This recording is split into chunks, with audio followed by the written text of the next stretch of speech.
I'm Chris Gonzalez with Motor One, and this is the new Toyota Tacoma, and we're kicking it old school today because it's manual.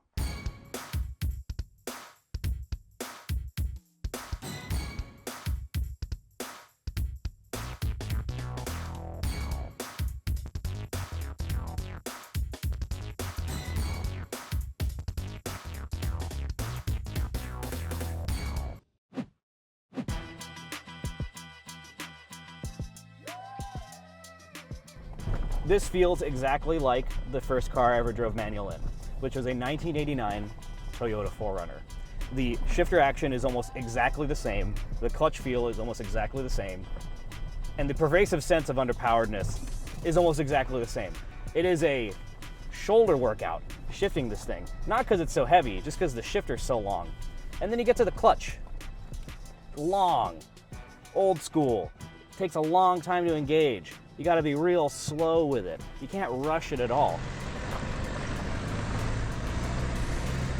So this engine is also pretty much brand new for the Tacoma. It's a 2.4 liter turbo dynamic force or I-force engine. It's shared with a bunch of things. It's the T24A-FTS. So you can see this engine in everything from an Land Cruiser to an RX 500h F Sport to this and various states of tune. In this truck, it only revs to, I'm not kidding, 5,100 RPM. It's basically a diesel. So not only does it have a red line like a diesel, it also revs and makes power like a diesel. All of its torque is right at the bottom, right off idle. After about 3,500 RPM, kind of no one's home. And it's not quick. It doesn't feel like the 270 horsepower and 310 pound-feet of torque Toyota claims. It feels significantly slower. It takes a while to get up to 60. A bit of that is back to the gearbox. The gear ratios are poorly matched for this 4-cylinder. First gear is too short. Second gear is right behind it. In third gear is too long. So you have this weird up, into fourth kind of motion where the engine's just never happier in its power band. I think specifically it's meant to be for off-roading. First gear is supposed to be super short so you can put it in 4 low, crawl up stuff without having to use the clutch. But on the road, you want to use second gear almost, but you can't because it's a little too tall to start in second. So back to we're keeping it old school metric here. This is a brand new truck, but in almost every way, it feels so old. Not just in the shifting action, but in, Jesus Christ, driving over rocks feels like my spine is getting directly hit with a claw hammer, and the throttle response is non-existent. The steering is slow. This feels like Toyota listened a bit too hard to the people being like, Toyota trucks aren't old anymore. They aren't the rugged old thing anymore. Because this feels exactly like an old Toyota truck. And in a lot of ways, yeah, that's charming. Yeah, it feels like the 80s again. But Jesus, they could have made it ride better, couldn't they? And they could have made it feel more powerful. They could have made it get better fuel economy. This thing gets about 18 mpg highway when they claim 24. I want to love it, but it's pulling me in a lot of different directions as I drive it. Literally and figuratively.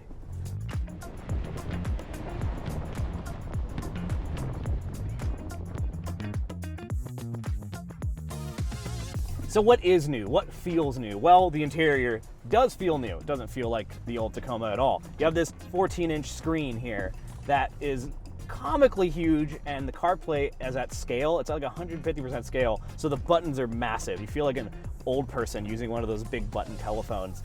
You have a full color LCD display. You have heated and cooled seats as part of the TRD premium package, as well as a bunch of gadgets down here. So this is a 4x4 truck. So you have, your 2 high, 4 low. This is not a full-time 4-wheel drive truck.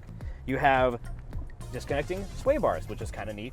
And you have a locking rear differential and a clutch start cancel, so you can start the thing without pushing the clutch in. You have a bunch of auxiliary buttons over here on the left, so you can wire up lights really easy.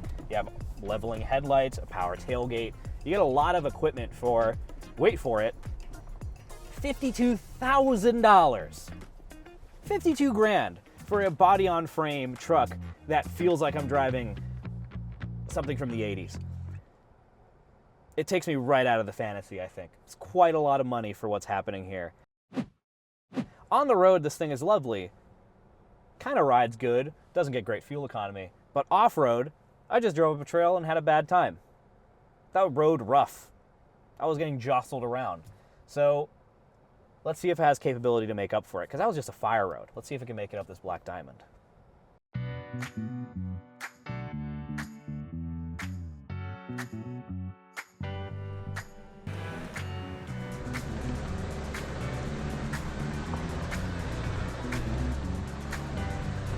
So we're gonna go up the trail.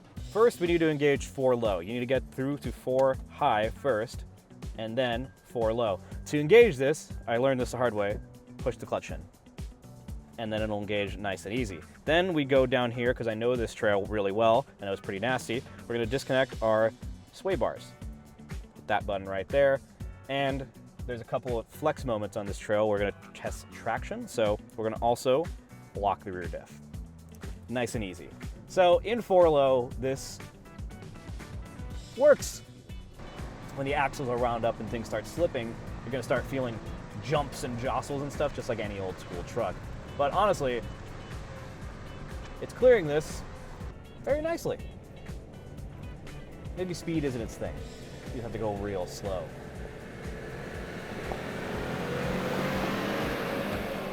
If I try to go for a shift to second gear right now, we're gonna roll backwards down the hill, but let's try it. Now we're lugging. Oh yeah, it doesn't like this. But we're good. Now we're in second gear, and we cleared the toughest part of the trail. It's honestly not too bad. It's weirdly a lot better in 4 low than it is at medium to high speed off-roading. Not something you usually see. Usually 4 low is quite a painful experience. This was all right, kind of lovely, except you're going real slow. That's the only thing. It's not quite like that G-Wagon we had, but that thing also cost $200,000, and this is $50, so this seems like a bargain in comparison. Back to that G-Wagon for a second, is I really talked a lot about how nice that electric powertrain was, because it wasn't jostly and bad in off-road. I harped on it, actually, and I still stand by it, because we're doing this right now with a gas engine. It's just, there's a lot of drivetrain lash and things going on, and a lot of it actually comes from the fact that this is stick. On an automatic car, that torque converter will absorb a lot of that nasty sort of back and forth stuff you get with stick cars. That's a trade-off you make for having an old school experience with this kind of truck.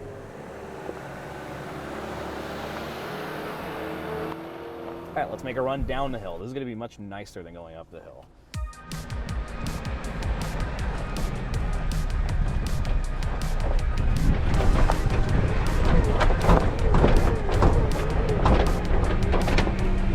It doesn't have hill descent control, which is another victim of the manual transmission. You can't have that on a manual because you can't go slow enough with the crawl ratio.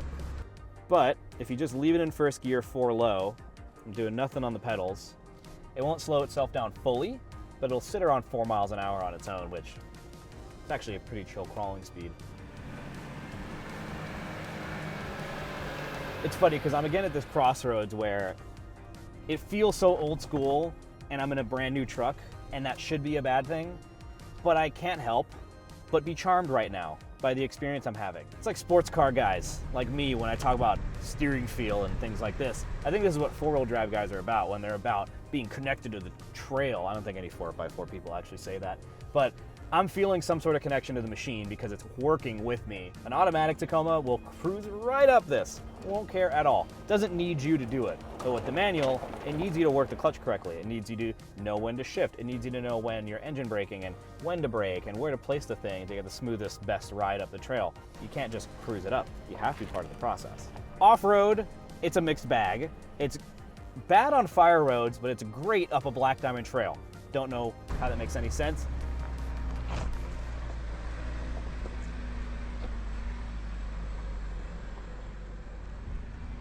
Where it gets interesting is on road. Let's go there. It is so slow.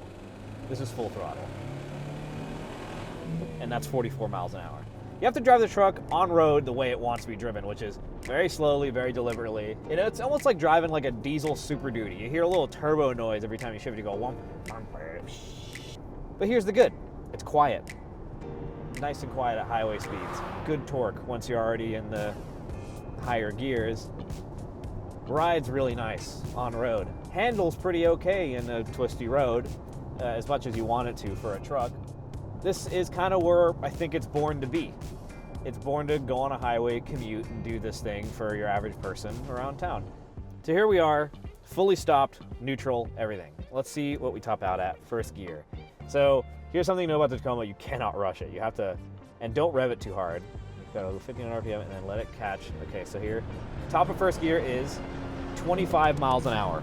That is real short. Now let it revs drop. Let's go to second gear. 48 miles an hour. Again, insanely short. You don't see sports cars with that short of gearing anymore.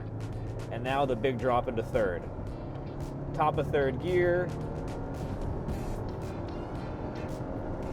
80 miles an hour. That is strange gearing for a truck. I guess that's the downfall of a carryover gearbox from old V6 NA engine, is it was kind of meant for that engine, not for this 4-cylinder. And the problem with the gear spread is it's tough to drive smooth. You have to be so slow with it. Almost shift it like a bus to make it work. Okay, enough about the gearbox. Honestly, it's a charming truck, but it's a lot of money for what it is. It doesn't do anything too exceptional for 52 grand. Yes, it's a Toyota. Yes, there's the virtue of its reliability, but I would be remiss not to mention the fact that Tundra V6s have been blowing up. They are fixing that. And that whole thing with the GR Corolla engines. Right now, the reliability reputation is taking a tumble, which is something I never thought I'd see with Toyota. I'm sure it has the virtue of a Toyota truck, which is it's durable. It'll get anywhere. There's no Chevy Colorado stick. There's no Nissan Frontier stick. There's no, name whatever. It's not here. This is the only stick light pickup truck. So I want to tell you to buy the manual. The likelihood is you're going to have to end up buying an automatic Tacoma. Will the truck be better for it if you buy an automatic? Honestly, I have to say, and I hate to say this as a manual person, this is better as an automatic truck. All right, so the manual Tacoma. Everything else has been pretty well covered with the automatic, so honestly, the question is, would you buy the manual at all? And that is more of a philosophical question than a practical one. Practically, no, you should not buy this vehicle. It's worse than the automatic in every way. The manual isn't really well integrated, and it feels like driving an 80s truck. The flip side is, it's really charming. It takes effort and thought to drive it on a trail or on the road, and there's something really fun about that. Trouble is, you can't order a Tacoma. You can't order any Toyota. So you have to rely on the dealers to order them, and the dealers probably won't order these things. So go try to find one while you can, because you can't order it, you can't ask for it, you have to go find it. It's really cool, really flawed, therefore it is lovable.